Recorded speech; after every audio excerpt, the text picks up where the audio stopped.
The future, an unknown oddity, full of mystery and intrigue, exciting due to its unknown possibilities. Even if unknown, I can tell you one thing, this man's plans aren't gonna work. Saw lost in the dictionary and his face was right next to it.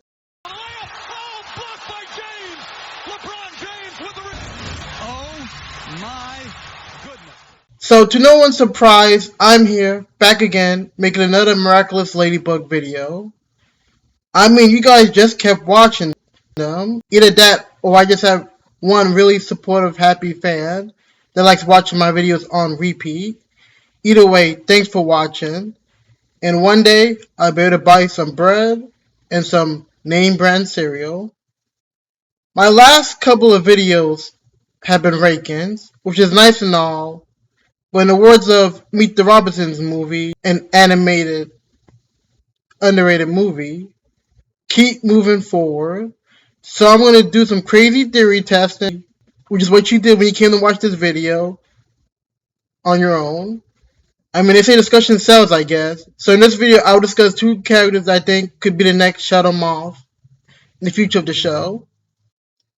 For those who don't know who Shadow Moth is, he kind of looks like this. He's the main villain of the show and is a famous fashion designer during the day. His company is probably being supported from selling all those L's thanks to Ladybug. The reason why I think there will be another Shadow Moth is because in the season 3 episode Time Tagger, Chris from also the Chris Meister episode and Nino's little brother travels from the past and confirms there is a different Shadow Moth in the future. I don't think the Shadow Moth will ever be getting the Bunny Miraculous again, which was used in that episode also. The second reason is this season is making it sound like this might be Shadow Moth's last season. Maybe due to the fact that his body doesn't look like the toast that's been left in the toaster too long. Or maybe the show's creator tired of handing out L's to him. So now I will discuss two characters that I think will be the next Shadow Moth. Just to put this out there, this video was made before the season 5 finale. Half of you guys will probably ignore this part and just go in the comment section, type in, well, excuse me, and there's one episode. Well, thanks for the view and the time, I guess. The first person I would assume that would be on everyone's list to be the next Shadow Moth would be Lila. To be the next Shadow Moth, you need two things. One thing you need creativity, as in the creativity to come up with convoluted plans that would make people become akumatized monsters. It can also be assumed Shadow Moth is responsible for the akumatized people's designs, since Shadow Moth is the one that comes up with the akumatized people's names, powers, and possibly designs. By the way the akumatized monster looks like, it can also be from the akumatized persons themselves. Like how Kanoa in the season 4 episode Kuroniko changed his outfit because he wanted to, or when Rina Ru did the same thing in season 4. The second thing you need to be able to be Shadow Moth is you need a lot of free time, or can't really have a normal 9 to 5 job.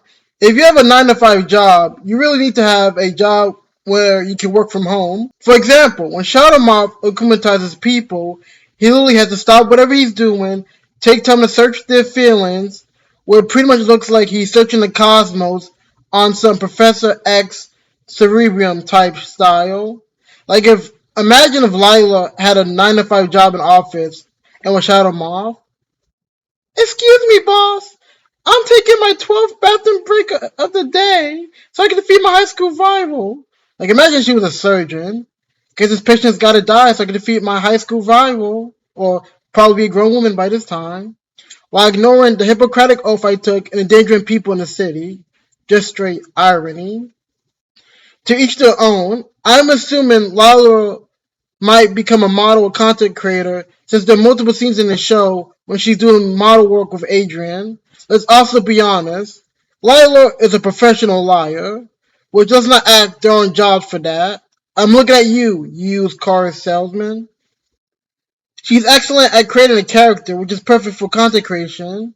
She got married and kicked out of school, fake medical conditions to sit next to Adrian, and willingly formed a relationship with Gabriel, aka Shadow Moth, aka proof some men are just weak to girls.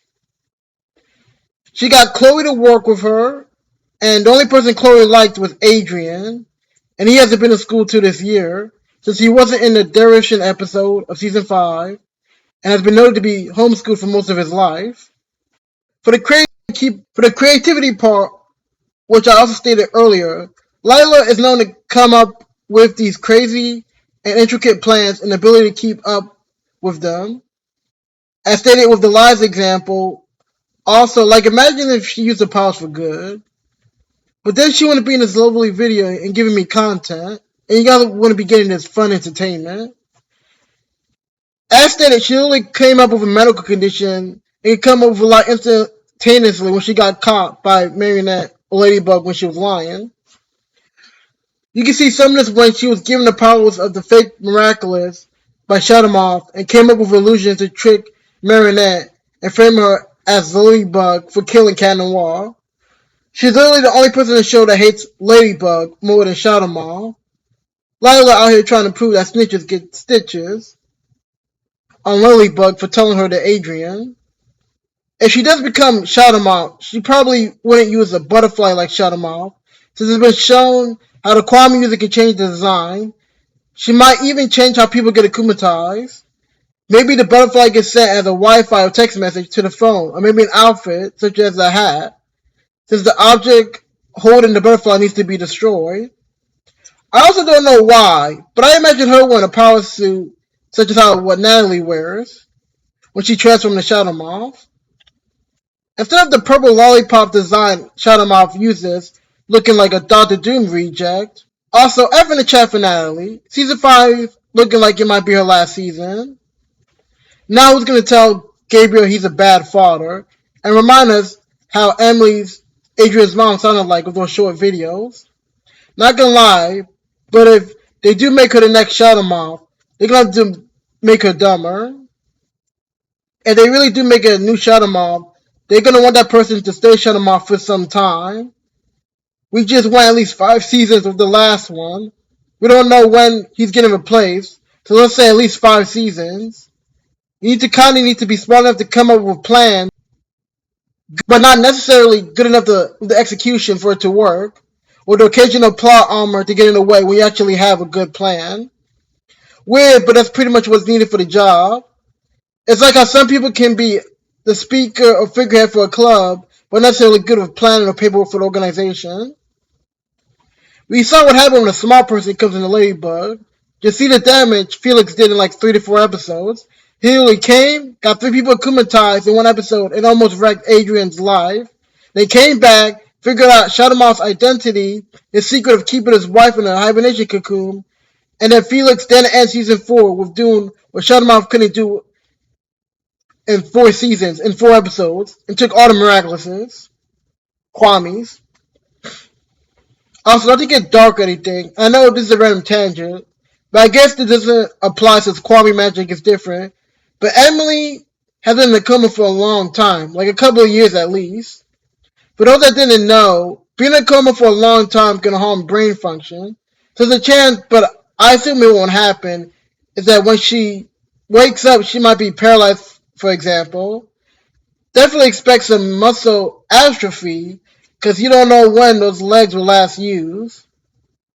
Leaving tangent now, if Lola becomes Shadow Moth and does the same thing, the show could quickly end like a Usain Bolt race. The show wouldn't want this, so they want to keep their Shadow Moth. They're gonna make her dumber, that way they can keep her as long as possible, which would suck for a character. I mean, they honestly don't care for her or forget she exists sometimes. She was hyped up in the season 3 as the future antagonist of Shadow Moth and loved the Terror for Marionette, but wasn't in any of the episodes of season 4, which I can understand since that season was pretty much about Ladybug and Cat Noir's relationship, especially after the whole cat block situation, which in my opinion was a top 3 impactful episode of the show. But they at least gave her an episode, I'm just saying.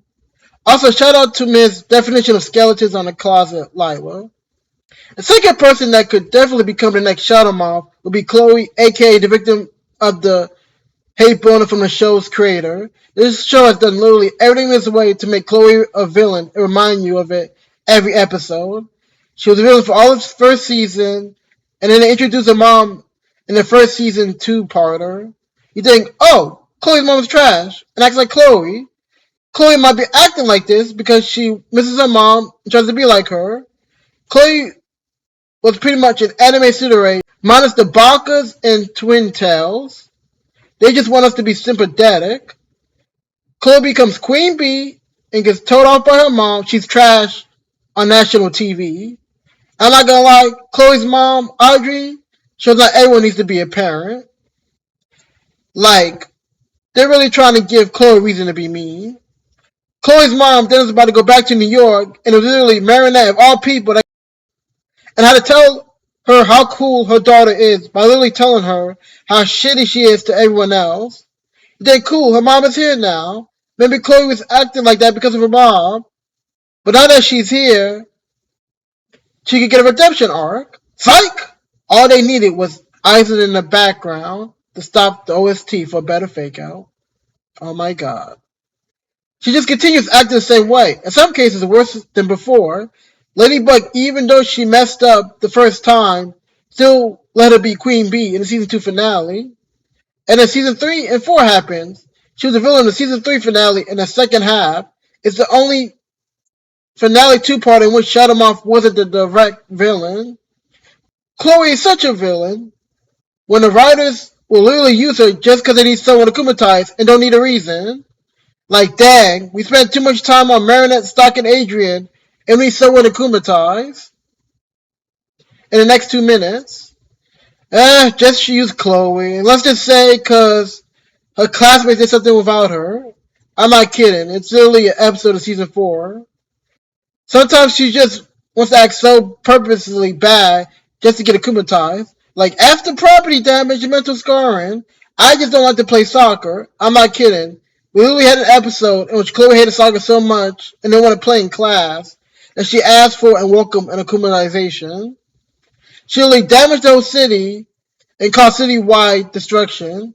But as she says, my dad's the mayor, so it doesn't matter. Like, I wouldn't be surprised if there was some kid in therapy because of what happened in the city. Johnny, what brings you here to therapy? I don't know, dog. It's just so scary. Every time I look around, it's just there. Every time I see a soccer ball, I just get so scared.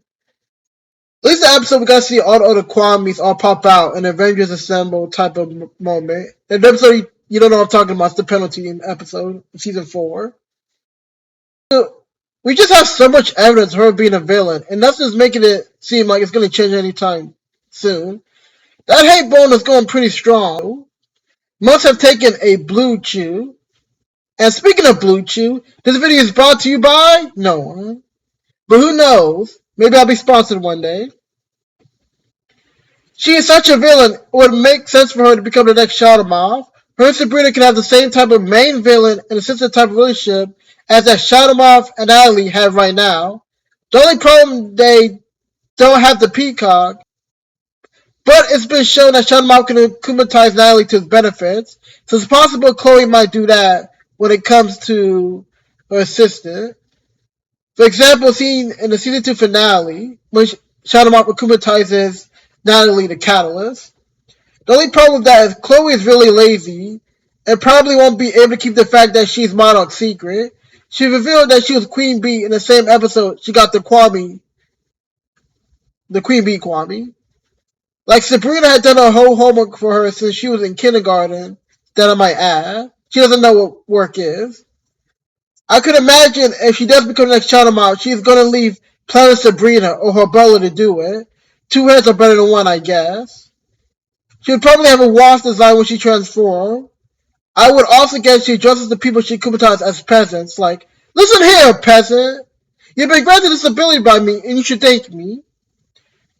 So, that ends the video. That was fun. Got some theory out of the way. Remember, videos bi-weekly. Like and subscribe, and remember, roses are red, violets are blue, Gabe ain't winning, and Chloe is cruel.